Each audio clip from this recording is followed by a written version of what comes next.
Hey everyone, we are working to hit 1,000 subscribers and I need your help to get there. If you enjoy the content, please hit that subscribe button right now. OTAs are officially here for the Chicago Bears, and while the players are lacing up and getting their first reps of the summer on the practice field at Hollis Hall, the front office has its own very different kind of work to do. And it involves some decisions that are going to shock a significant portion of this fan base over the next several weeks. What is going on, everybody? This is Fave. Welcome back to Favs. And today, we are getting into four big-name veterans whose futures with the Chicago Bears have become genuinely precarious entering this summer. These are not fringe players nobody has ever heard of. These are guys who have been in this organization, who fans have invested in emotionally, who have shown real flashes at various points over the years. But the NFL is a business, rosters change, schemes change, and this Bears front office under Ryan Poles and Ben Johnson is not interested in sentiment when it comes to building the best possible team heading into 2026. Let's get into all four of them right now. The first name we need to talk about is Kieran Amegadjie, the offensive tackle out of Yale, who the Bears selected in the third round of the 2024 NFL Draft with the 75th overall pick. Now, on paper, carrying a third-round pick on your roster for 2 full seasons and then cutting him is not something any front office wants to do publicly. It looks like an admission that the evaluation was wrong. It raises questions about the entire draft process, but at some point the production on the field, or the persistent and frustrating lack of it, overrides every other consideration. And with Amegadjie, we have simply reached that point. He has appeared in just 6 career NFL games and started 1. That is the total return on a third-round investment through 2 professional seasons. And the situation around him this offseason has made his roster spot essentially untenable regardless of what he does between now and the start of training camp. The Bears re-signed Braxton Jones, who knows this offense and this system as well as any lineman on the roster. They signed veteran free agent Jedrick Wills Jr., a former top 10 overall pick who, if offensive line coach Dan Rochar can unlock what made him a premium prospect coming out of Alabama, has the genuine ceiling to take over that left tackle spot and make people forget what the position looked like in Chicago for the past 2 years. They brought back Theo Benedette on a 1-year deal as well. That is suddenly 4 legitimate options competing for left tackle snaps. And Amegadjie, despite the athletic profile, despite the physical traits that convinced the Bears to take a shot on him in the third round, despite being a local product from Hinsdale, Illinois, has not demonstrated the ability to separate himself from this competition in 2 full seasons of professional opportunity. According to multiple roster projections circulating from credible analysts who cover this team closely, Amegadjie is viewed as the most likely cut on the entire offensive line heading into camp. Early 53-man roster projections have him released outright, with Wills taking his spot on the final roster. The writing on the wall does not get much clearer than that. It is worth noting that Amegadjie landed in a brutal developmental situation as a rookie. The offensive line coaching environment he entered was genuinely not set up to bring along a young tackle from a non-Power 5 program effectively, and he picked up habits early in his career that are difficult to unlearn. Sometimes, a fresh start in a different organization is exactly what a player with his physical profile needs to actually discover what he is capable of at this level. But for the Chicago Bears in 2026, entering what is clearly a win-now window with Caleb Williams in year 2 and Ben Johnson's offense fully operational, carrying a player who has not demonstrated the ability to hold down a starting spot is a luxury this roster simply cannot afford. Cutting Amegadjie saves the Bears over $1 million against the cap while carrying just $560,000 in dead money, a completely manageable number, and doing so would push the team's available cap space past $12.7 million, giving the front office real breathing room as they work to get the remaining unsigned draft picks onto their rookie contracts.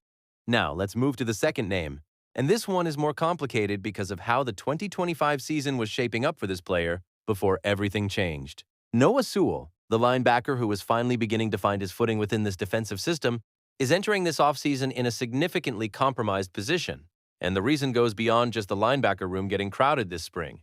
Sewell suffered a torn Achilles late in the 2025 regular season. That is a serious injury with a serious recovery timeline. He is not expected to be on the practice field for OTAs, and his availability heading into training camp and the start of the regular season remains genuinely uncertain. That changes every calculation around him, dramatically. Now set the injury aside for a moment and just look at the roster math because that alone tells a difficult story. When the Bears released Tremaine Edmunds, signed Devin Bush, brought back DeMarco Jackson, re-signed Jack Sanborn, drafted Keyshawn Elliott, and kept Ruben Hippolyte on the roster, they created one of the most crowded linebacker rooms in the entire National Football League. According to confirmed reporting from credible Bears coverage, the depth chart at linebacker currently lists T.J. Edwards, himself rehabbing a fractured fibula, suffered late last season and not expected for OTAs either. Devin Bush, DeMarco Jackson, Keyshawn Elliott, Jack Sanborn, and Hippolyte all ahead of Sewell on the depth chart. That is a room where somebody absolutely gets squeezed out, and the player most vulnerable to that squeeze is the one who cannot participate in the offseason program, cannot build chemistry with the new defensive staff, and cannot demonstrate health and readiness while everyone else is earning their spot every single day. The financial case for releasing Sewell is almost uncomfortably clean. Moving on from him would save the Bears over $1.1 million in cap space while generating just $81,000 in dead cap. That is one of the most efficient roster transactions available to this front office right now. Real money freed up with essentially no financial consequence. Doing so would push the available cap number past $13.9 million, which, according to reliable reporting, is enough to get Logan Jones and Sam Roush signed to their rookie deals relatively comfortably, without forcing the front office into a series of veteran contract restructures they would prefer to avoid. Now, Sewell showed real things in 2025 before the Achilles ended his season. 59 tackles across 13 games, 3 tackles for loss, a forced fumble, and growing contributions on special teams that had Richard Hightower genuinely valuing what he brought to that unit. That is a real contributor. That is not a throwaway player. But a torn Achilles changes every calculation. And Fave's honest assessment is that of the 4 names on today's list, Sewell represents the most genuinely difficult call, not because the business case against keeping him is weak, but because the football case for keeping him, when he is healthy, is more compelling than most people are currently acknowledging. The third name on this list is Roschon Johnson, the running back out of the University of Texas who the Bears selected in the 4th round of the 2023 NFL Draft. And I want to say up front, I was genuinely excited about Roschon Johnson when this front office drafted him. He had the profile of exactly the kind of physical, punishing, versatile back that championship-level teams need behind their feature running back. And in his rookie season, he showed enough to justify that excitement. But 3 years later, the honest assessment is that injuries have simply not allowed him to become what everyone hoped he could become for this organization. Last season was the hardest chapter of his professional career, appearing in just 7 games, carrying the ball twice for 17 yards, landing on injured reserve in November with a thumb injury, and watching the backfield landscape transform dramatically around him while he sat on the sideline unable to contribute. And that transformation is the critical part of this story. Kyle Monangai, a 7th-round pick from the 2025 draft, did what the Bears had been waiting for Roschon Johnson to do for years. Monangai broke out as a genuine contributor alongside DeAndre Swift, and now heads into 2026 as the clear second option in that backfield with a legitimate path toward the lead back role once Swift's time in Chicago eventually concludes. Meanwhile, Johnson is entering the final year of his rookie contract with Swift, Monangai, Britton Brown, and newly signed veteran Salvon Ahmed, all standing between him and meaningful offensive touches. According to confirmed reporting, the Bears signed Ahmed specifically to deepen the competition at running back. And when an organization brings in a veteran free agent to add competition at a depth position, they are sending the player on the roster bubble an unmistakable message about where his standing actually is. As reported by Bleacher Report and echoed across multiple credible NFL analysis outlets covering the NFC North, Roschon Johnson has been named among the most likely cut candidates on this entire roster. This is not a surprise take from one outside voice. This is a broad consensus forming around a set of roster facts that are genuinely difficult to argue against. The financial picture makes a potential release equally straightforward. His 2026 cap hit sits at $1.337 million. His dead cap, if released, is just $192,000, the lowest dead cap figure of his entire 4-year contract. Meaning this is literally the most financially advantageous moment possible for Chicago to part ways with him if they decide to do so. Releasing Johnson would push the available cap space north of $15.2 million, a genuinely significant number that meaningfully expands what this front office can accomplish between now and the start of the regular season. Fave's take? Roschon Johnson is not a bad football player. He is a physical, tough, hard-nosed back who can protect in pass protection, contribute in short yardage situations, and bring real special teams value. But he is a bad fit for where this specific Bears roster currently sits. The running back room is not built around a role that naturally accommodates what he does. The coaching staff did not draft him and does not have a specific vision for how he fits into the offensive architecture. And entering a contract year after your worst professional season with a crowded depth chart in front of you is a combination of circumstances that rarely ends in a player being retained purely out of organizational loyalty. If Roshan Johnson finds the right situation somewhere else in this league, and I genuinely believe he will, his toughness and physicality will be valued. But that situation may not be in Chicago in 2026.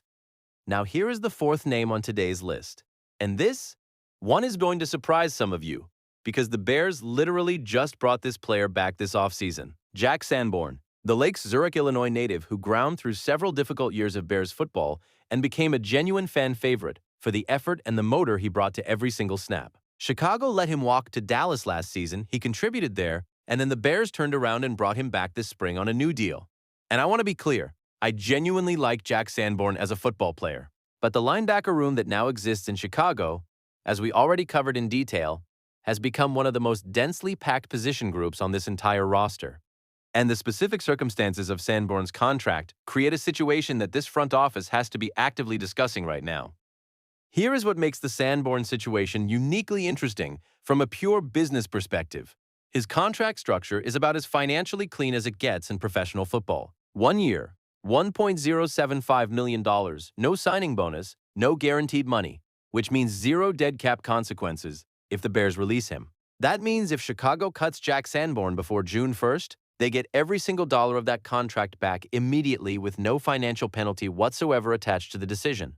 It is the cleanest possible roster transaction available to this front office. A player whose release costs the organization absolutely nothing in wasted cap space at a moment when the team still needs to sign Dylan Thieneman to his first-round rookie deal and work through the remaining contract obligations for the rest of this draft class. Releasing Sanborn before June 1st would push the Bears' available cap space above $16.3 million. That is not a minor adjustment. That is a genuinely significant number that changes the complexion of what this front office can still do this offseason. But here is the real counter-argument, and Fave thinks it is a legitimate one that cannot be dismissed. Sanborn has been working out at Halas Hall. He came back to Chicago specifically. Dennis Allen was directly involved in bringing him back to this organization, which is a meaningful organizational signal about what the new defensive coordinator believes.